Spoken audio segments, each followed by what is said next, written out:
এখন আমরা 2D sketching tools মডিউলের দ্বিতীয় ফেজে স্কেচ এডিটিং টুলস গুলো নিয়ে আলোচনা করব। ঠিক আছে, এর আগে আমরা যেগুলো টুলস নিয়ে ক্লাস করছি সেগুলো ছিল আমাদের স্কেচ ক্রিয়েশনের জন্য, ঠিক আছে, অর্থাৎ ক্রিয়েট করার জন্য যে টুলস গুলো সেগুলো সম্পর্কে আমরা সবগুলো জানছিলাম। এখন এই টুলস গুলো দিয়ে আমাদের ড্রয়িং ক্রিয়েট করার পরে যদি কিছু মডিফাই করার প্রয়োজন হয় তাহলে আমরা এই সকল টুলস দিয়ে করব। যেমন ট্রিম টুল, যেটা দিয়ে কোনো অংশ আমাদের বাড়ানো থাকলে সেই অংশটাকে কাটে দেওয়া যায়, এক্সটেন্ড কোনো কাটা অংশকে বাড়ানো যায়। এগুলো আসলে ক্লাসগুলো করলে আপনারা ভালো বুঝতে পারবেন। তারপর offset, convert entity, mirror entity, move, rotate, scale entity, এই জিনিসগুলো সম্পর্কে আমরা ধাপে ধাপে জানবো এবং প্রতিটি টুল নিয়ে আমরা একটি করে বিস্তারিত ক্লাস করব। ঠিক আছে, তো স্কেচ এডিটিং টুলস এর আমরা টোটাল 6টি ক্লাস করব।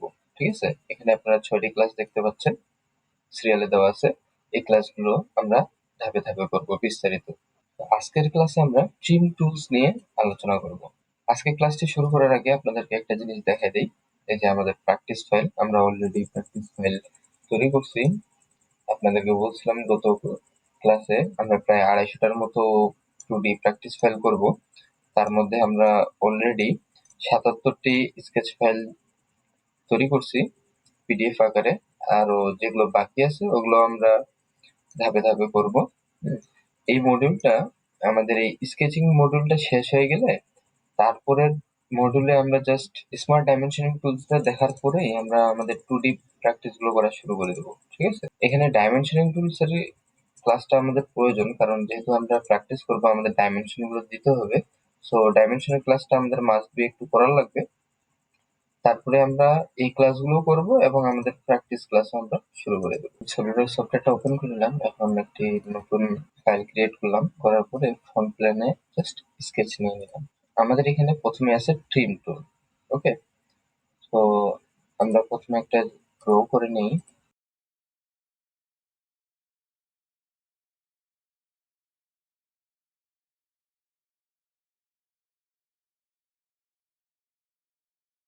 মনে করেন যে আমরা ফ্রি হ্যান্ডে এইভাবে ড্র করলাম।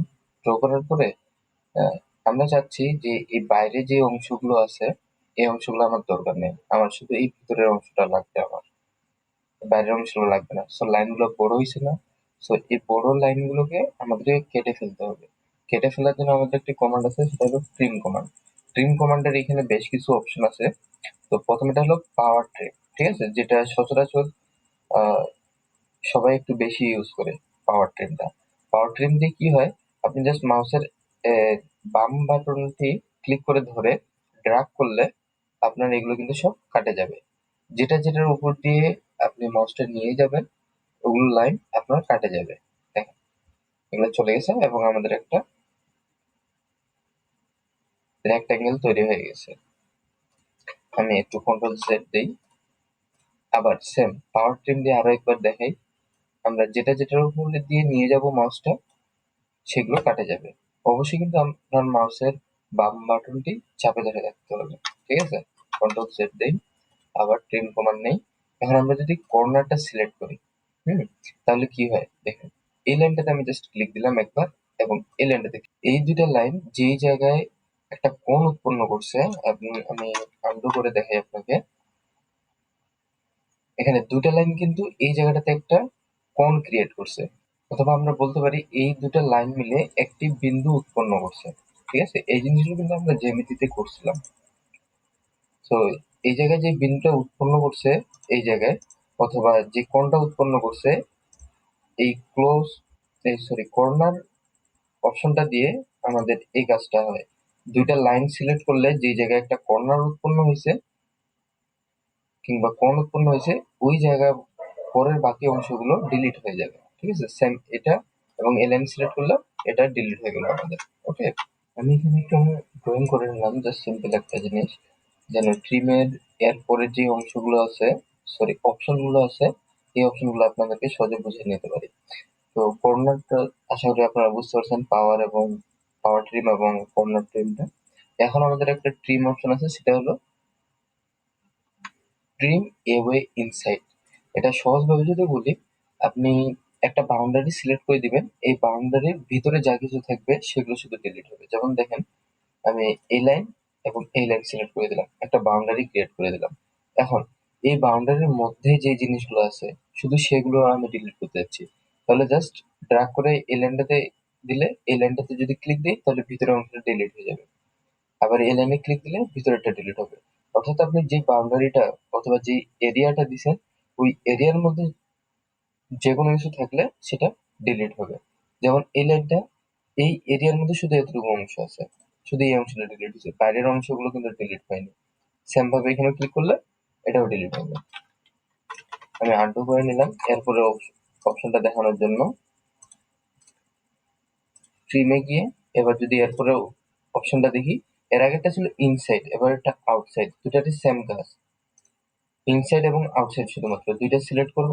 এবার ক্লিক করলে শুধুমাত্র বাইরের গুলো, এই এরিয়ার বাইরের গুলো, এই সাইডের গুলো এবং এই সাইডের গুলো ডিলিট হবে, ভিতরের গুলো থাকবে। ক্লিক দিলাম, ভিতরেরটা আছে, ডান এবং বামেরটা ডিলিট হয়ে গেছে। সেম আমি যদি আগেরটা আরেকবার ট্রাই করি, এখানে দিলে দেখেন এবার ভিতরেরটা গেছে, বাইরের গুলো আছে। ঠিক আছে, আশা করি আপনারা এই অপশন দুটো বুঝতে পারছেন। আমি একটু কন্ট্রোল জেড দিয়ে নিই।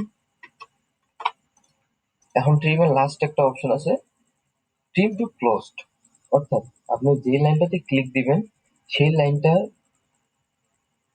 যতদূর পর্যন্ত একটা নতুন লাইন অথবা নতুন কোনো এন্টিটি থাকে ওই পর্যন্ত ডিলিট হবে। যেমন এখানে ক্লিক দিলাম, এই লাইনটা এই পর্যন্ত আসে, একটা নতুন এন্টিটি ছিল, সেজন্য এই জায়গায় এসে থামে গেছে। ঠিক আছে, যেমন এটাতে যদি দেই তাহলে এতটুকু অংশ ডিলিট হয়ে গেছে বা ট্রিম হয়ে গেছে। ঠিক আছে, সেম আমি যেখানে যেখানে ক্লিক দিচ্ছি ওই অংশগুলো শুধু ট্রিম হচ্ছে। এখন দেখবেন আমি যদি এখানে ক্লিক দিই তাহলে এই যে গোটা একটা অংশ ট্রিম হয়ে গেল। কারণ এই জায়গায় ট্রিমটা দেওয়ার কারণে, গোটাটা ট্রিম হয়ে যাওয়ার কারণ হলো যে এখানে আসে ক্লোজ আছে। ঠিক আছে, এখানে ক্লিক দিলে এখানে, এগুলো সিম্পল জিনিস, আপনারা দেখলেই বুঝতে পারবেন, অত বেশি এক্সপ্লেন না করলেও হবে এই জিনিসগুলো। যেগুলো এক্সপ্লেন না করলে আপনারা বুঝবেন না, সেই জিনিসগুলো আপনাদেরকে আমি বেশি এক্সপ্লেন দিয়ে বুঝাইছি। তো এগুলো আসলে কাজ করতে করতে হয়ে যাবে, এগুলো অত বেশি এক্সপ্লেন করার তেমন কিছু নেই। ঠিক আছে, তো ট্রিম কমান্ডটা শেষ, এরপরে ক্লাসে আমরা এক্সটেন্ড কমান্ডটা করবো।